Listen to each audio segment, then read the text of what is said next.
റാന്നി പാലം തകർന്നു വീണിട്ട് ജൂലൈ 29-ന് 30 വർഷങ്ങൾ. 1996 ജൂലൈ 29-ന് വൈകിട്ട് 4 മണിയോടെയായിരുന്നു നാട് അതിഭീകരമായൊരു ദുരന്തത്തിൽ നിന്നും തലനാരിഴയ്ക്ക് രക്ഷപ്പെട്ടത്. കനത്ത മഴയിൽ ഇരുകരമുട്ടിയൊഴുകുന്ന പമ്പാ നദിയിലേക്ക് ഭീകര ശബ്ദത്തോടെ പാലം ഒടിഞ്ഞു വീഴുമ്പോൾ വിദ്യാർത്ഥികളടക്കം നിറയെ യാത്രക്കാരുമായി ഒരു സ്വകാര്യ ബസ് തകർന്നു വീണ ഭാഗം കടന്ന് മുൻപോട്ടുപോയി തലനാരിഴയ്ക്ക് രക്ഷപ്പെടുകയായിരുന്നു. ബസ് കടന്നു പോയപ്പോൾ തന്നെ പെരുമ്പുഴ ഭാഗത്തു നിന്നും കയറിയ കാറും സ്കൂട്ടറും പെട്ടെന്ന് പിന്നോട്ടെടുത്ത് രക്ഷപ്പെടുകയും ചെയ്തിരുന്നു. പാലത്തിന്റെ അടിത്തറയിലെ ബലക്ഷയമായിരുന്നു അപകട കാരണം.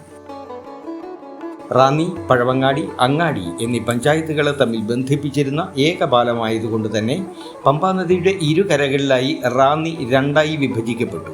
പുനലൂർ മൂവാറ്റുപുഴ റോഡിലെ ദീർഘദൂര സർവീസുകളെല്ലാം താറുമാറായി. പഴവങ്ങാടി, അങ്ങാടി പ്രദേശങ്ങളിലുള്ളവർക്ക് മറുകരയെത്താൻ ചെറുകോൽപ്പുഴ വഴിയോ അത്തിക്കയം വഴിയോ അധിക ദൂരം ചുറ്റി സഞ്ചരിക്കേണ്ടി വന്നു. ചെറുകോൽ പഞ്ചായത്തിലുള്ളവർക്ക് ബ്ലോക്ക് പടി വഴി ഇട്ടിയപ്പാറയിലെത്താൻ കഴിയാത്ത സ്ഥിതിയും അയിരൂർ പഞ്ചായത്തിലുള്ളവർക്ക് പാലം കടന്ന് റാന്നിയിലെത്താനാവാത്ത സ്ഥിതിയും ഉണ്ടായി. ജനങ്ങളുടെ ആശ്രയം പഴങ്കാലത്തെന്നതുപോലെ കടത്തുവള്ളങ്ങളായി മാറി. എന്നാൽ വള്ളം മറിഞ്ഞ് ഒരാൾ മരിച്ചതോടെ ജങ്കാർ ബോട്ട് സർവീസുകൾ ആരംഭിച്ചു. ഇ.കെ. നായനാരുടെ നേതൃത്വത്തിൽ ഇടതുപക്ഷ സർക്കാർ കേരളം ഭരിച്ചിരുന്ന കാലമായിരുന്നു അത്. രാജു എബ്രഹാമായിരുന്നു MLA.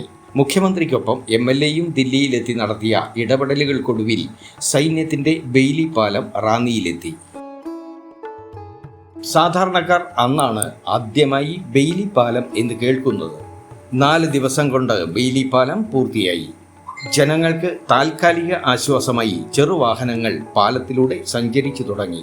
ഒപ്പം പഴയ പാലത്തിന് പകരം പുതിയ പാലത്തിന്റെ നിർമ്മാണവും ആരംഭിച്ചു. ഭഗീരഥ എഞ്ചിനീയറിംഗ് ലിമിറ്റഡ് എന്ന കൺസ്ട്രക്ഷൻ കമ്പനിക്കായിരുന്നു നിർമ്മാണ ചുമതല. യുദ്ധകാലാടിസ്ഥാനത്തിൽ 1 വർഷം കൊണ്ടുതന്നെ പുതിയ പാലം പൂർത്തിയായി. 1998-ൽ മുഖ്യമന്ത്രി ഇ.കെ. നായനാർ വൻപിച്ച ജനസാഗരത്തെ സാക്ഷിയാക്കി പുതിയ പാലം നാടിന് സമർപ്പിച്ചു.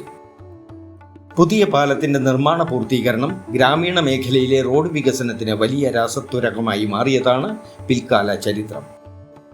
തകർന്ന പാലത്തിന്റെ അവശിഷ്ടം ഒരു പുരാവസ്തു പോലെ തലനാരിഴയ്ക്ക് ഒഴിവായി പോയ ഒരു ദുരന്തത്തെയും ഒപ്പം ഒരു ജനതയുടെയും സർക്കാരിൻ്റെയും ഇച്ഛാശക്തിയെയും ഒരുപോലെ ഓർമ്മിപ്പിച്ചുകൊണ്ട് പുതിയ പാലത്തോട് ചേർന്ന് ഇന്നും നിലകൊള്ളുന്നു.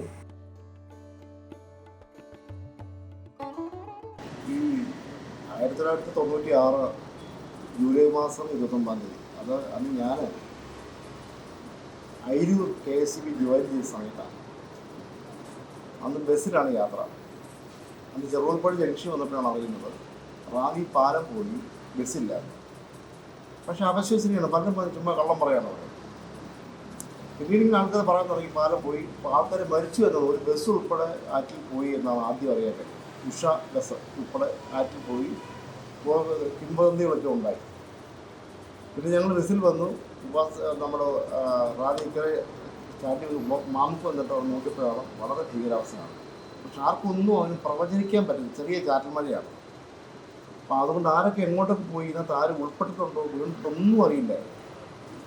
അപ്പം അങ്ങനെയാണ് ഈ സംഭവം. അപ്പം നമ്മളെ സംബന്ധിച്ച് റാണിയെ സംബന്ധിച്ച് ഏറ്റവും ഭീകരമായ ഒരു സംഭവമാണ്. അതിൻ്റെ 37 വർഷത്തിന് ശേഷം 36 വയസ്സ് പ്രായമുള്ള പാലമായിരുന്നു പഴയ പാലം.